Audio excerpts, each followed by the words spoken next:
Pemirsa, langkah pihak kejaksaan mengajukan banding atas vonis bebas mantan Bupati Langkat terbit rencana perangin-angin mendapat dukungan dan dinilai sebagai langkah yang tepat. Pasalnya vonis bebas itu dinilai tidak mempertimbangkan asas keadilan, perasaan masyarakat, serta nasib keluarga korban yang disekap. Putusan vonis bebas Pengadilan Negeri Langkat terhadap mantan bupati terbit rencana perangin-angin dalam kasus tindak pidana perdagangan orang atau dikenal dengan kasus manusia kerangkeng dinilai sama sekali tidak mempertimbangkan asas keadilan, perasaan masyarakat, serta nasib keluarga korban yang disekap.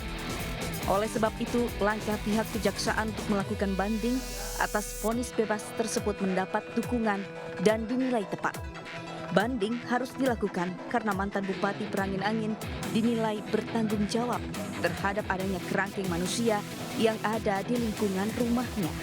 Nah, ketika di rumah itu terjadi penyekapan terhadap belasan orang, bahkan puluhan orang dengan berbagai macam dalih, ya, maka apa mungkin seorang kepala keluarga, dalam hal ini sang bupati, tidak bertanggung jawab, gitu ya? Maka mestinya dia juga harus bertanggung jawab secara hukum, terlepas dari apa hukumannya. Dan untuk itu maka kita tentu perlu menolak, ya, putusan pengadilan yang membebaskan yang bersangkutan. Kasus kerangkeng manusia di rumah mantan Bupati Langkat itu terungkap saat terbit perangin-angin menjadi target operasi tangkap tangan KPK dan menjadi tersangka kasus suap pemberian paket pekerjaan di Dinas PUPR dan Dinas Pendidikan Kabupaten Langkat pada Januari 2022 lalu. Petugas menemukan kerangkeng manusia di rumah pribadi perangin-angin yang disebutkan sebagai tempat rehabilitasi narkoba. Namun saat diselidiki, tempat rehabilitasi itu tidak memiliki izin dan tidak memenuhi syarat. Polisi juga membongkar temuan makam dengan korban yang diidentifikasi berinisial S, warga Kecamatan Sei Bingai, dan A, warga Sawit Seberang.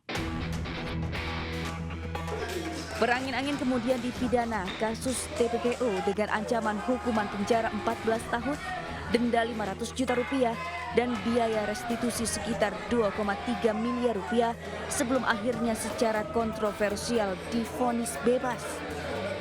Menjadi kontroversi karena 4 pengurus kerangkeng manusia yang telah ada sejak 2010 itu justru telah divonis bersalah dan dipidana 3 tahun penjara pada 30 November 2022 lalu, yakni Terang Ukur Sembiring, Jurnalista Subakti, Suparman Perangin-angin, dan Rajesman Ginting.